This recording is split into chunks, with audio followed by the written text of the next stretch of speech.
All right, hello and welcome to Kevin's Quick Tips, for lack of a better title. A lot of people seem to like this card that I did the other day. It was just a quick scene, quick Halloween scene with a couple different components here. I don't know, maybe 5 different components or something like that here. But the main focus of this scene, this tattered kind of a ghost pirate ship type of thing. All right, so I thought I would just go into how to do that in an isolated video here. I'm just going to do it on just some cheap copy paper here. This is by, this stamp is by A Fistful of Stamps. They're no longer around. They had a lot of really cool designs back in the day. Limited range, but it was kind of my taste in stamps. So I picked some of them up back then. I think I actually traded a few of my stamps for their stamps as well. But let's do this in a couple different versions here. Okay, this is just some dye-based ink and, just standard copy paper here. But there's a lot of ships out there. Okay, this is what I was getting at. That are sailboats, kind of old galleon types of sailboats or ships, whatever. Galleons.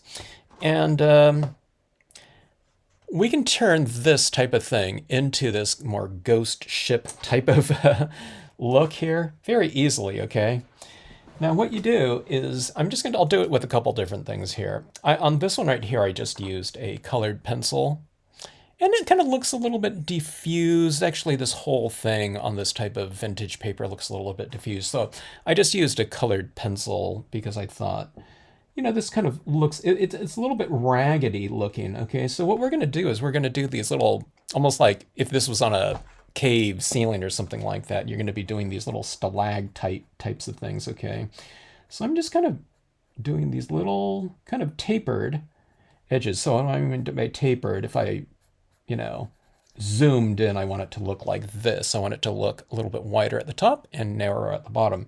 Now we have these really narrow, small little areas here. So I just stay kind of in one side area like this. And I'm kind of doing this little check mark like this.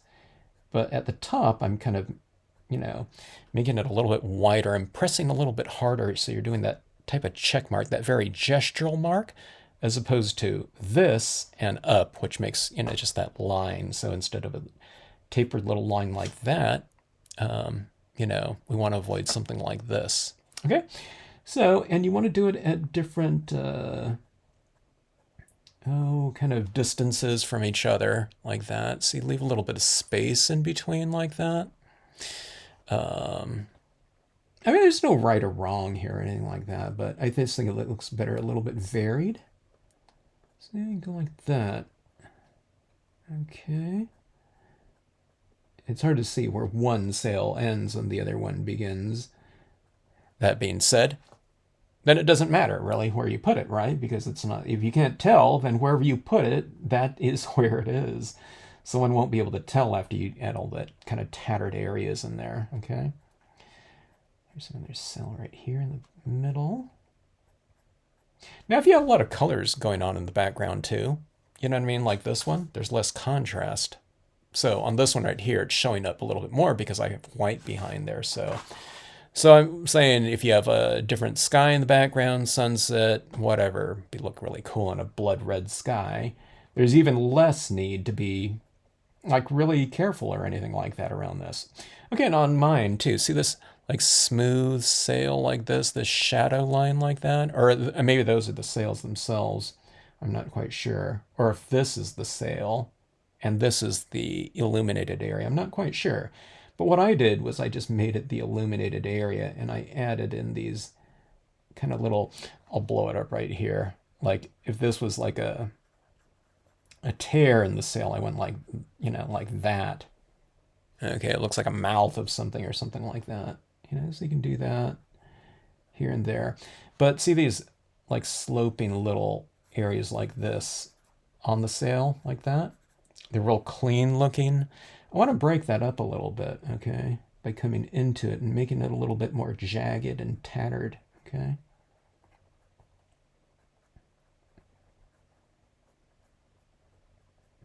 All right, so you get that, something like that, and I think that looks pretty good. Now, if you want to really kind of give it a little bit more of an eerie feel too, one of the things you can do is you can take this upright ship and kind of skew it a little bit like this, you know, when you're stamping it out, or I don't know, I think on this one it looks a little bit better, kind of leaning to the left. So it's a little bit unsettled, you know what I mean? It's teetering, as opposed to something that's super ship shape. Okay, so that was just a colored pencil. Now let's do it in a gel pen. So a little bit more a finer type of pen here.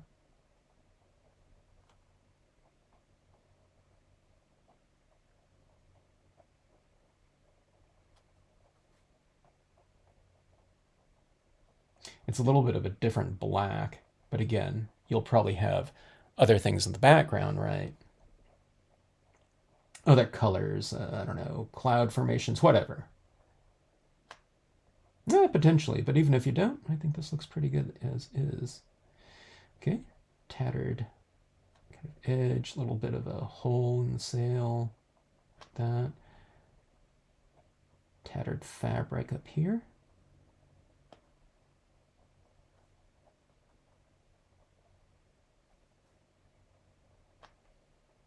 See, he's just starting to look a little bit thin around here, so I think that kind of that thicker kind of torn edge looks pretty good. So I'm, you know, you don't have to get it all in one. You can take a look at it overall, and then just let's make this one a little bit more ragged, like that. I don't really do anything to the lower section. I guess you could put a hole in the side of it or something like that. But you can get kind of creative with your pieces. You have a beautiful sailing vessel there, and now you have this kind of, you know, for whatever Halloween, or you want to do a Pirates of the Caribbean type of, card. You can do it all from the same stamp like that. All right. Hope you enjoyed it. Thanks for watching. Happy sailing to you.